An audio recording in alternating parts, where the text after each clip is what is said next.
Section B और section C में 2 और 3-3 नंबर के क्वेश्चन पूछे गए, तो टोटल 6 मार्क्स। और इतना ही नहीं दोस्त, सेक्शन ई में एक बड़ा क्वेश्चन जो होता है ना 5 नंबर का, वो ये चैप्टर और इससे पिछले वाले चैप्टर का मिक्सचर फॉर्म में पूछा गया था। याद रखना यहां पर कि पोटेंशियल बढ़ाने पे करंट बढ़ेगा, रेजिस्टेंस नहीं बढ़ेगा, पोटेंशियल घटाने पे करंट घटेगा, रेजिस्टेंस नहीं घटेगा। ये क्या है इलेक्ट्रिक सेल? बेटा कभी भी करंट क्यों फ्लो करता है? जहां कहीं भी पोटेंशियल डिफरेंस होता है वहां पर कंडक्टिंग वायर में करंट फ्लो करता है। अब कौन क्रिएट करता है पोटेंशियल डिफरेंस? तो ऐसे आपको अप्लाई करना आना चाहिए केवीएल। अगर नहीं सीखा है तो डिटेल में मैंने बेटा वहां पर समझाया, आप पहले वो अच्छे से देख लेना अगर ये पार्ट आपका वीक है तो। अगर स्ट्रॉन्ग है तो कोई कहने की बात ही नहीं, सीधा आप रैपिड रिवीजन के थ्रू आगे बढ़ सकते हो। Hello everyone, this is Ravivan Rao, स्वागत करता हूं आप सभी का नेक्स्ट ओवर की रैपिड रिवीजन सीरीज के चैप्टर नंबर 3 में, जिसका नाम है करंट इलेक्ट्रिसिटी। 6 नंबर के क्वेश्चंस इस चैप्टर से पूछे जाते हैं 2025 में, एक एमसीक्यू 2025 में ही सेक्शन बी और सेक्शन सी में 2 और 3-3 नंबर के क्वेश्चन पूछे गए, तो टोटल 6 मार्क्स। और इतना ही नहीं दोस्त, सेक्शन ई में एक बड़ा क्वेश्चन जो होता है ना 5 नंबर का, वो ये चैप्टर और इससे पिछले वाले चैप्टर का मिक्सचर फॉर्म में पूछा गया था, आरसी सर्किट पे पूछा गया क्वेश्चन था। ओके, 2024 में भी कुछ कुछ सेम ही रेशियो चला है। हाँ, वहां पर सेक्शन ई में इसका क्वेश्चन देखने को नहीं मिला था, लेकिन आप समझ सकते हो कि एक एमसीक्यू इस चैप्टर से आएगा, सेक्शन बी में एक न्यूमेरिकल या थ्योरेटिकल क्वेश्चन देखने को मिल सकता है, और सेक्शन सी में भी आपको एक क्वेश्चन देखने को मिलेगा इस चैप्टर से, तो इसकी इंपॉर्टेंस बढ़ जाती है मेरे लाल। तो करंट इलेक्ट्रिसिटी का पहला टॉपिक, इलेक्ट्रिक करंट। क्या होता है करंट? एक पर्टिकुलर क्रॉस सेक्शनल एरिया से चार्ज फ्लो करता है पर टाइम।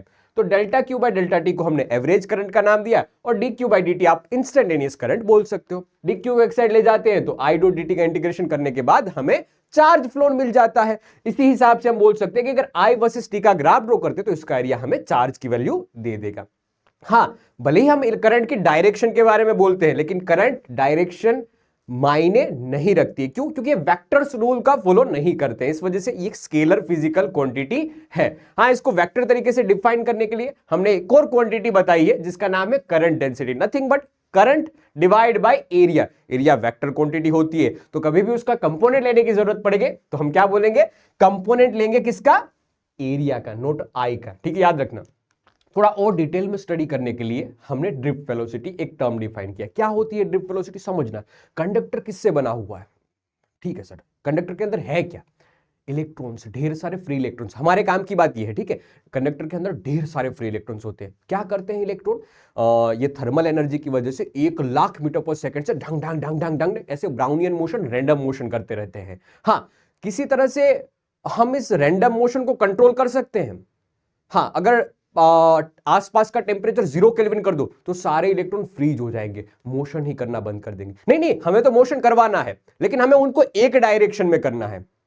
तो हम एक डायरेक्शन में इलेक्ट्रिक फील्ड लगा देते हैं। तो एक डायरेक्शन में जैसे ही आपने इलेक्ट्रिक फील्ड लगा दी तो इलेक्ट्रॉन नेगेटिव चार्ज है ना, तो इस फ्री इलेक्ट्रॉन को अपोजिट डायरेक्शन में एक फोर्स फील होगा, एक एक्सेलरेशन फील होगा इस इलेक्ट्रिक फील्ड की वजह से। तो कंटिन्यूअस तो नहीं, मतलब एकदम प्योरली तो नहीं, लेकिन थोड़ा सा उनका रैंडम मोशन कंट्रोल में आ जाए। कंट्रोल में मतलब कि अभी वो ढंग ढंग ढंग ढंग ऐसे वैसे भाग रहे थे, अब उनका मोशन थोड़ा सा, कोलिजन अब भी हो रहे हैं ढंग ढंग ढंग ढंग, लेकिन एक डायरेक्शन में अलाइन हो गया। उनका मोटिव ये हो गया कि मुझे उस तरफ जाना है, इस डायरेक्शन में इलेक्ट्रिक फील्ड, मुझे उस डायरेक्शन पे फोर्स फील हो रहा है, इसलिए इस डायरेक्शन में मुझे जाना है। तो ढंग ढंग ढंग ढंग ढंग ढंग ढंग ढंग ऐसे आगे बढ़ता गया। हर इलेक्ट्रॉन की डायरेक्शन फिक्स नहीं होगी, लेकिन हाँ, एक्सेलरेशन जरूर उस डायरेक्शन में फील होगा, इसलिए थोड़ा सा ड्रिफ्ट हो जाता है। तो हम बोलते हैं कि एक मतलब बहुत सारे कोलिजन होने के बाद एक एवरेज वेलोसिटी निकालने के बाद हमें जो वैल्यू मिलती है कुछ हिसाब से कि AT is equal to T, यानी कि रिलैक्सेशन टाइम बोल दिया, कोलिजन्स के बीच का, दो कोलिजन के बीच का, सक्सेसिव कोलिजन के बीच का ये टाइम हो गया कोलिजन टाइम, और एक्सेलरेशन लिख दिया।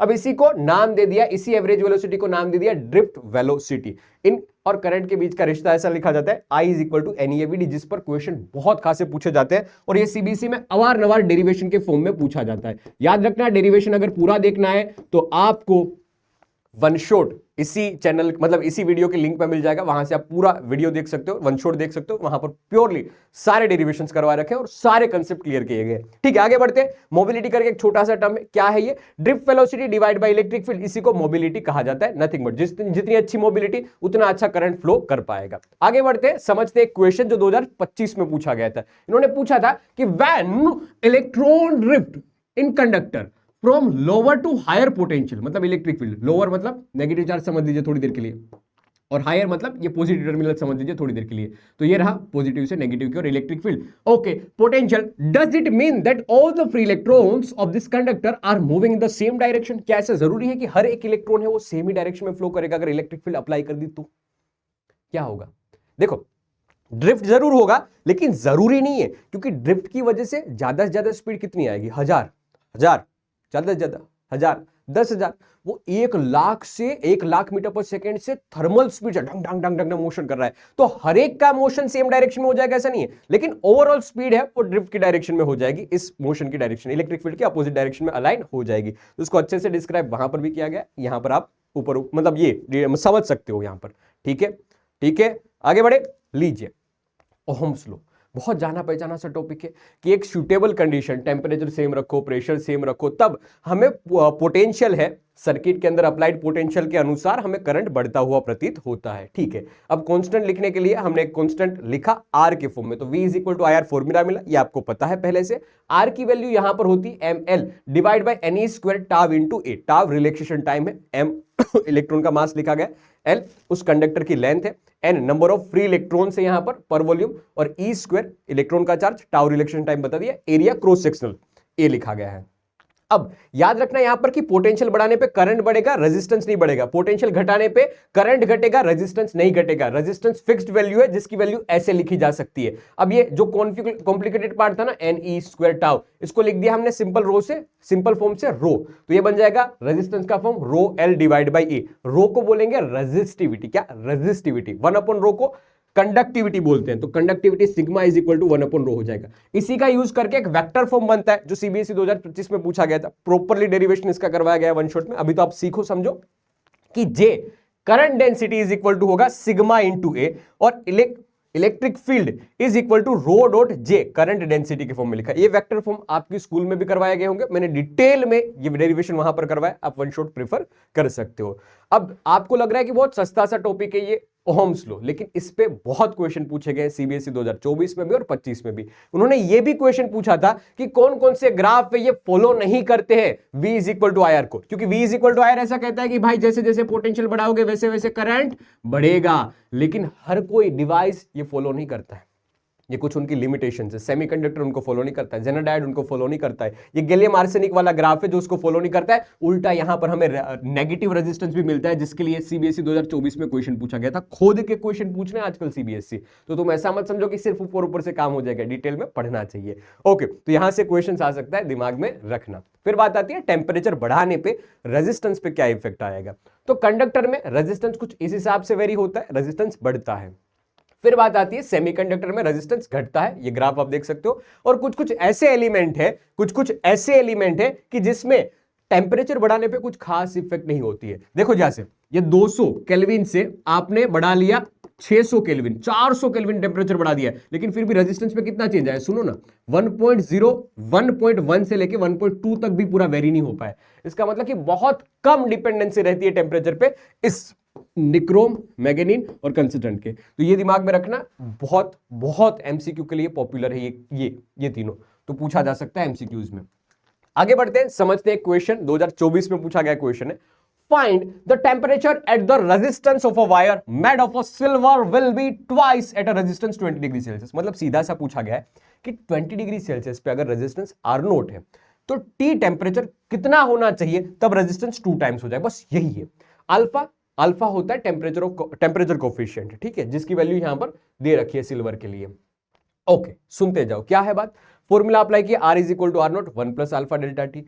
अब R 2 टाइम्स है ना, हमें ये निकालना है, 2 टाइम्स लिख दिया यहां पर, और हम डेल्टा टी की वैल्यू निकालना चाहते हैं। डेल्टा टी हमें मिल गया है, फिर delta T is equal to T minus 20 degree. देखो डिफरेंस ही है, तो केल्विन में लो या सेल्सियस में लो फर्क नहीं पड़ता है, तो टी माइनस 20 डिग्री और आपको टेम्परेचर मिल जा रहा है 270 डिग्री सेल्सियस। ये बहुत पॉपुलर क्वेश्चन है, और ऐसे क्वेश्चन मतलब सेम डेटा से क्वेश्चन नहीं आएगा, लेकिन इसमें घुमा फिरा के ऐसे टाइप के क्वेश्चन पूछे जा सकते हैं। प्रैक्टिस करना मेरे लाल, वहां पर ढेर सारी प्रैक्टिस करवाइए, वन शॉट्स में प्रेफर कर सकते हो। मतलब अगर आपको चाहिए कि ऐसे बहुत सारे क्वेश्चंस मुझे और भी करने, तो आप वो वन शॉट प्रीफर। आगे बढ़ते हैं, इलेक्ट्रिक सेल। तो पहले समझो ये क्या है इलेक्ट्रिक सेल। बेटा कभी भी करंट क्यों फ्लो करता है, जहां कहीं भी पोटेंशियल डिफरेंस होता है वहां पर कंडक्टिंग वायर में करंट फ्लो करता है। अब कौन क्रिएट करता है पोटेंशियल डिफरेंस को? बैटरी सेल क्रिएट करता है ये पोटेंशियल डिफरेंस, ये क्या काम करता है, केमिकल एनर्जी को इलेक्ट्रिकल एनर्जी में कन्वर्ट करने का काम करता है। यहां पर दो इंपॉर्टेंट केस आते हैं। कभी ऐसा होगा कि ये बैटरी खुद किसी को करंट दे रही है, कभी किसी से करंट ले रही है। 99% केस में हमारे पास यही चीज रहेगी कि बैटरी करंट दे रही है, सेल करंट दे रहा है। तो देखना, जितना भी ये करंट दे रहा होगा ना, जितना भी ये पोटेंशियल डिफरेंस प्रोवाइड कर रहा होगा ना, वो लिखा हुआ ई होता है, लेकिन उसमें कुछ कमी होती है। क्यों? क्योंकि हर सेल के पास एक इंटरनल रेजिस्टेंस होता है, किसी में ज्यादा किसी में कम होता है। तो इंटरनल रेजिस्टेंस का कुछ पोटेंशियल डिफरेंस माइनस हो जाएगा अगर ये सेल कुछ करंट फ्लो करवा रहा है सर्किट में। तो टर्मिनल वोल्टेज आपको मिलता है इस दो एंड के across E minus I are. हाँ, अगर कोई बड़ा सेल है, उस बड़े सेल के साथ आपने ज्वाइन कर दिया इस सेल को, छोटे सेल को, तो क्या होगा, वहां पर करंट फ्लो करेगा सेल के अंदर। तो बाहर से कुछ सेल को करंट दे रहा है, तो टर्मिनल वोल्टेज इस एंड के बीच में लिखेंगे हम E plus I R. 99% case में डिस्चार्जिंग वाला सेल, डिस्चार्जिंग से ऑफ सेल वाला कंसेप्ट ही होगा, लेकिन फिर भी दिमाग में रखना, क्वेश्चंस घुमा फिरा के ऐसा भी पूछा जा सकता है टर्मिनल वोल्टेज के पॉइंट ऑफ व्यू से। ठीक है, आगे बढ़ते हैं, इसी का कॉम्बिनेशन समझते हैं। जैसे रेजिस्टेंस में क्या होता है, अगर सीरीज कनेक्शन है तो R1 plus R2 plus R3 plus ऐसा लिखेंगे। पैरेलल कॉम्बिनेशन में तो 1/R1 plus 1/R2 plus 1/R3 के फॉर्म में लिखते हैं। वही सेम बात है यहां पर सेल के साथ। देखना, अगर पॉजिटिव के साथ पॉजिटिव, पॉजिटिव के साथ पॉजिटिव, ऐसे सेम पोलैरिटी वाले ज्वाइंट किए गए हैं सेल सारे, तो सबका रेजिस्टेंस का समेशन हो जाएगा।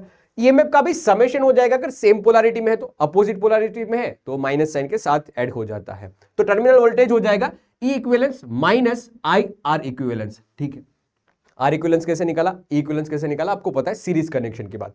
अब बात है पैरेलल कॉम्बिनेशन की। ठीक है, इसकी इक्विवेलेंस सर्किट कुछ ऐसी हो जाएगी और करंट हम ई इक्विवेलेंस, मतलब जो भी बैटरी है वो कितना करंट कौन प्रोवाइड कर रहा है, करंट को कौन पोटेंशियल डिफरेंस प्रोवाइड कर रहा है, E equivalence divide by total R equivalence कितना है, आर छोटा R equivalence divide by plus R, plus करके आर लिख लेंगे, तो ये हमें नेट करंट की वैल्यू मिलेगी इस सर्किट में। आगे बढ़ते हैं पैरेलल कॉम्बिनेशन की बात। कुछ हिसाब से अरेंजमेंट है, ये नेगेटिव नीचे नेगेटिव नीचे नेगेटिव, या पॉजिटिव पॉजिटिव पॉजिटिव, इस हिसाब से अरेंजमेंट है। तो देखो, पैरेलल कॉम्बिनेशन में हमें पता है कि रेजिस्टेंस 1 वाले फॉर्म में आएगा। यहां पर ई इक्विवेलेंस का फॉर्मूला मिलता है E1 R1 plus E2 R2 plus E3 R3 divide by चलता जाएगा, और डिनोमिनेटर में लिखेंगे 1/R1 plus 1/R2 plus 1/R3 plus डिंग डिंग डिंग डिंग डिंग करके लिखते जाएंगे। सेम पोलैरिटी में तो ये, अपोजिट पोलैरिटी में होगा तो माइनस साइन के साथ लिखा जाएगा। सेम टर्मिनल वोल्टेज लिखने का भी तरीका और सेम करंट लिखने का भी तरीका। हाँ, नेट इक्विवेलेंस और नेट आर इक्विवेलेंस की वैल्यू, मतलब फॉर्मूला है वो चेंज होता है पैरेलल में। आ रही है कहानी इस दिमाग में बैठ रही है। अब इसका डेरिवेशन भी है, लेकिन इसका एप्लीकेशन भी बहुत तगड़ा है। सीबीएसई 2025 में एक न्यूमेरिकल पूछा था इसी में, सेम यही चीज, अगर ये चीज, तीन चीजें भी आपको पता होगी तो आप वो क्वेश्चन कर लेते। बहुत अच्छा क्वेश्चन पूछा था। ओके, सीबीएसई 2025 में एक और इसी टॉपिक से पूछा गया क्वेश्चन है कि a battery of a EMF E, internal resistance है R, internal resistance R connected to a rheostat, rheostat एक रेजिस्टेंस, मतलब जिसमें वेरिएबल रेजिस्टेंस होता है, वैसा डिवाइस है। A current 2 ampere is drawn from the battery, 2 ampere current flow कर रहा है बैटरी में से। Potential difference across the rheostat is 5 volt. हमें कितना मिल रहा है, टर्मिनल वोल्टेज रियोस्टेट के अक्रॉस 5 वोल्ट मिल रहा है। अब पोटेंशियल डिफरेंस 4 वोल्ट हो जाता है जब करंट है वो 4 एम्पियर फ्लो करने लगता है उसी सर्किट में से। तो सर्किट कुछ ऐसी है, समझ लीजिए ये आर है ना, वही रियोस्टेट है, इसके अक्रॉस हमें जो टर्मिनल वोल्टेज मिल रहा है वही टर्मिनल वोल्टेज यहां पर भी होगा। तो टर्मिनल वोल्टेज की इक्वेशन मिलती है ई माइनस आई आर, क्योंकि इस सेल में से करंट फ्लो कर रहा है, 99% में यही होगा। Okay, E minus I are. तो पहले केस में हमें टर्मिनल वोल्टेज 5 मिला, ईएमएफ बैटरी का ई है, और रेजिस्टेंस, इंटरनल रेजिस्टेंस दे नहीं रखा है तो हमने बता दिया आई आर, आई की वैल्यू कितनी है 2 एम्पियर, पहले में बताई ना, तो 2 एम्पियर। दूसरे केस में 4 एम्पियर फ्लो कर रहा है और टर्मिनल वोल्टेज भी कितना मिल रहा है 4। सिंप्लीफाई किया, रेजिस्टेंस, इंटरनल रेजिस्टेंस मिल गया, ईएमएफ मिल गया। बहुत सस्ता क्वेश्चन, लेकिन हाँ कंसेप्चुअल क्वेश्चन, मतलब ये दिमाग में होगी ये सर्किट तो आप कर पाओगे, अदरवाइज नहीं कर पाओगे। जैसे रे डायग्राम में रे का इंपॉर्टेंस होता है, डायग्राम का इंपॉर्टेंस होता है, वैसे करंट इलेक्ट्रिसिटी में सर्किट डायग्राम का इंपॉर्टेंस होता है। अगर सर्किट डायग्राम ड्रॉ करना आ गया तो आप क्वेश्चन कर दोगे। आगे बढ़ते हैं, दो पॉपुलर लॉ है कि आप सीबीएसई 2026 का पेपर दे रहे हो, 2027 का दे रहे हो, 2028 का दे रहे हो, 2030 का दे रहे हो, अगर ये टॉपिक सिलेबस में रहेगा तो यहां से क्वेश्चन आना तय है। छोटा बड़ा वो डिपेंड करेगा, लेकिन यहां से क्वेश्चन फिक्स्ड है। वैसा टॉपिक यानी है Kirchhoff's law. Kirchhoff's current law बहुत सिंपल बताता है कि कोई एक जंक्शन पसंद करो, नोड पसंद करो, इसमें जितना करंट आएगा, जैसे कि I1 करंट आ रहा है, I2 करंट आ रहा है और I3 करंट जा रहा है, तो आने वाला इज इक्वल टू जाने वाला, incoming is equal to outgoing. बात खत्म बेटा, बात खत्म। इस पर अच्छे अच्छे एमसीक्यूज पूछे जा सकते हैं। दूसरा, किरचॉफ वोल्टेज लॉ, जिसको लूप रूल भी कहा जाता है, कि अगर एक पूरा का पूरा लूप बन रहा है, इलेक्ट्रिकल सर्किट का लूप बन रहा है। तो इसमें ईएमएफ, सेल का ईएमएफ आप लिख सकते हो, जहां पर पोटेंशियल ड्रॉप हो रहा है रेजिस्टेंस में, वो पोटेंशियल ड्रॉप के फॉर्म में लिख सकते हो, आईआर के फॉर्म में।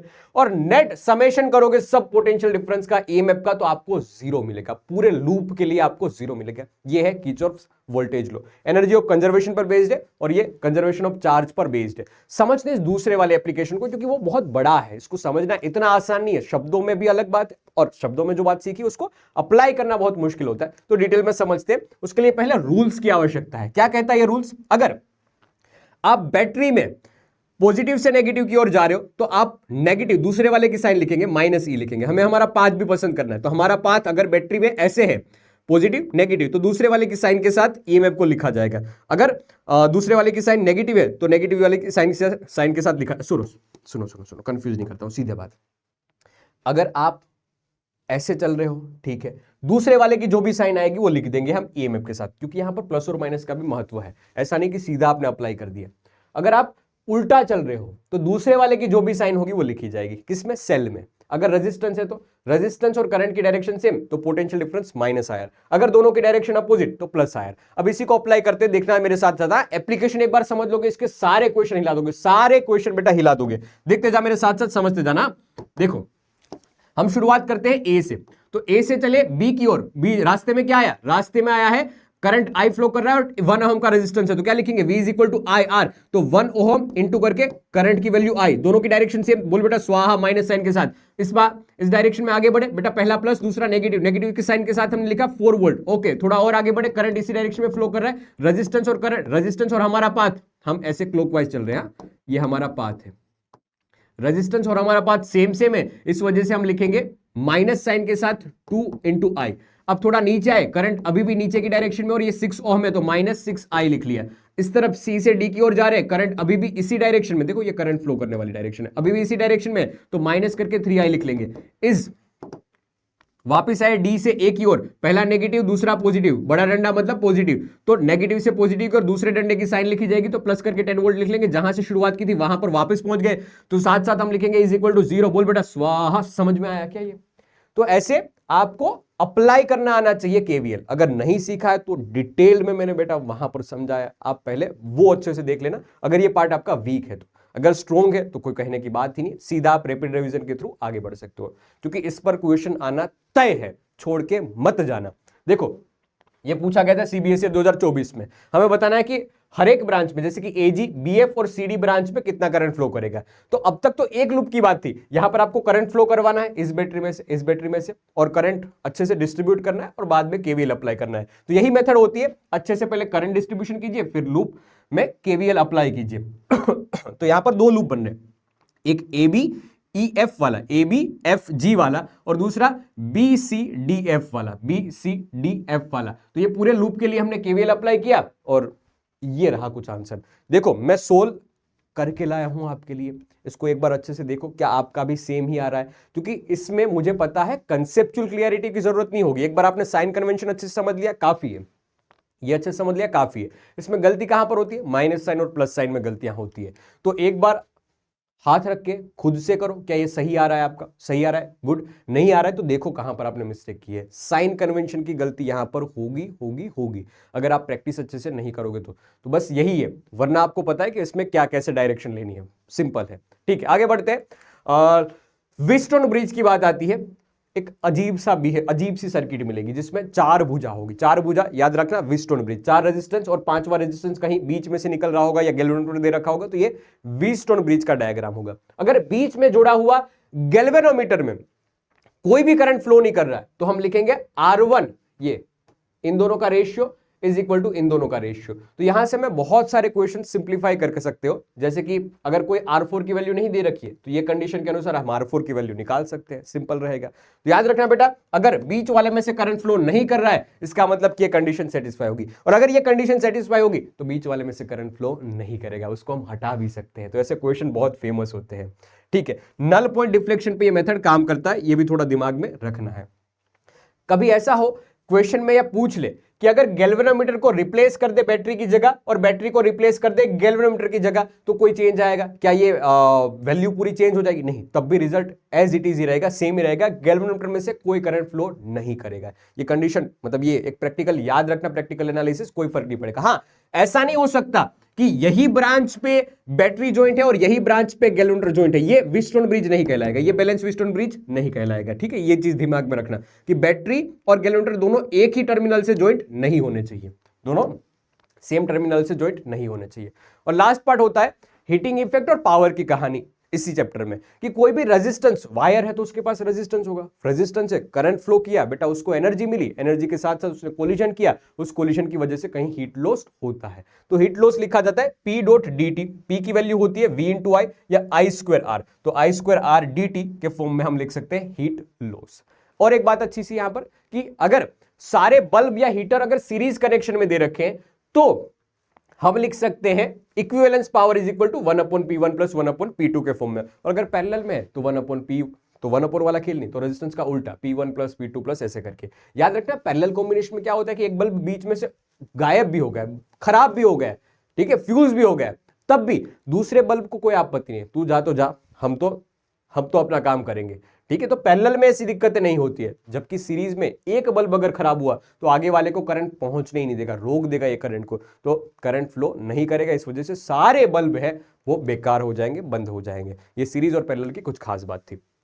अब पूरे चैप्टर में जितने भी फॉर्मूले आ रहे थे, तुम्हें पता है मास्टर जी आए तो कुछ दे के ही जाएंगे, तो जितने भी फॉर्मूले थे वो सारे के सारे फॉर्मूले यहां पर लिख के लाया हूं। आप अच्छे से इसको रिवाइज कर लेना, जितना हो सके उतना रिवाइज कर लेना। हाँ, क्योंकि एमसीक्यू पर्पस से बहुत काम करेगा और कुछ कुछ बड़े क्वेश्चन, 2-3 मार्क्स के क्वेश्चन भी कभी इससे डायरेक्ट बन जाते हैं। ठीक है, ये कहानी आपके लिए करंट इलेक्ट्रिसिटी चैप्टर की थी। अब आपके लिए एक क्वेश्चन मैं छोड़ के जा रहा हूं, जो कुछ इस तरह से आपको इसका आंसर कमेंट सेक्शन में देना है। ठीक है, so that's it for current electricity session. अगर इस चैप्टर में बहुत ज्यादा दिक्कतें आ रही है आपको, तो आप वो वन शॉट प्रीफर कर सकते हो, वहां से आपको बहुत हेल्प मिलेगी। ठीक है then, tata bye bye, see you. पढ़ाई करते रहिए, आगे बढ़ते रहिए, ऑल द वेरी बेस्ट।